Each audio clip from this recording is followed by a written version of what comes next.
Well, the countdown is on for Chicago City Council to get a budget deal done. And sources tell ABC7 that Mayor Brandon Johnson's new budget proposal does not include a property tax hike. Friday's budget vote was delayed after the mayor could not get enough support for his $68.5 million proposed property tax hike. Chicago must address a nearly $1 billion budget deficit for next year. A vote is expected tomorrow. As ABC7's Michelle Gallardo reports, the city has just a couple of weeks to approve a budget or face a government shutdown. When City Council reconvenes tomorrow, the big question is, will Mayor Brandon Johnson have enough votes to call for a vote on the city's budget?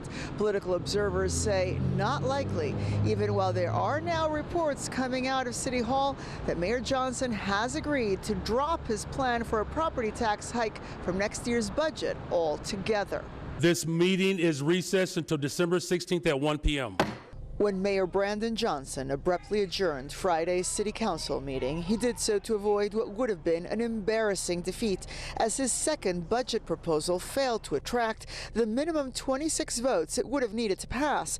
The mayor's $68.5 million property tax hike still too much to stomach for many in City Council. While this may have been a massive defeat for Mayor Johnson today, it was a major victory for Chicago taxpayers who have been calling my colleagues for the last several weeks demanding cuts in this budget. But while the mayor insisted Friday that he's taking ideas from every direction, continuing to call himself the city's collaborator-in-chief, the city's political observers say his biggest problem so far is failing to talk to those who stand in opposition. There's a fresh round of briefings and conversations going on, and the same 40% of the council that hasn't been included in recent months still is not being included.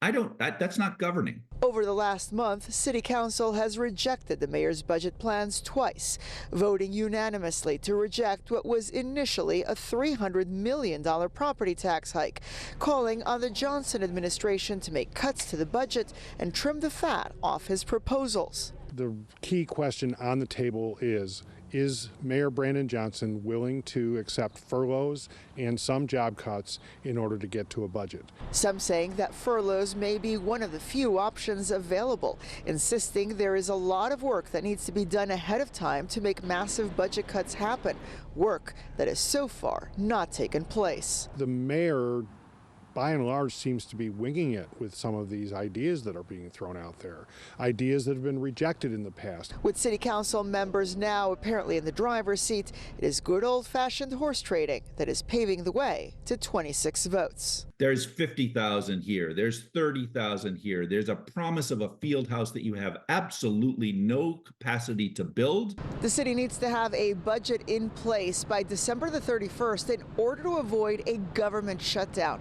Also of concern is that either the final outcome or even just the political instability could lead to a downgrade in the city's credit rating. Watch breaking news on YouTube. Subscribe to ABC7 Chicago Eyewitness News.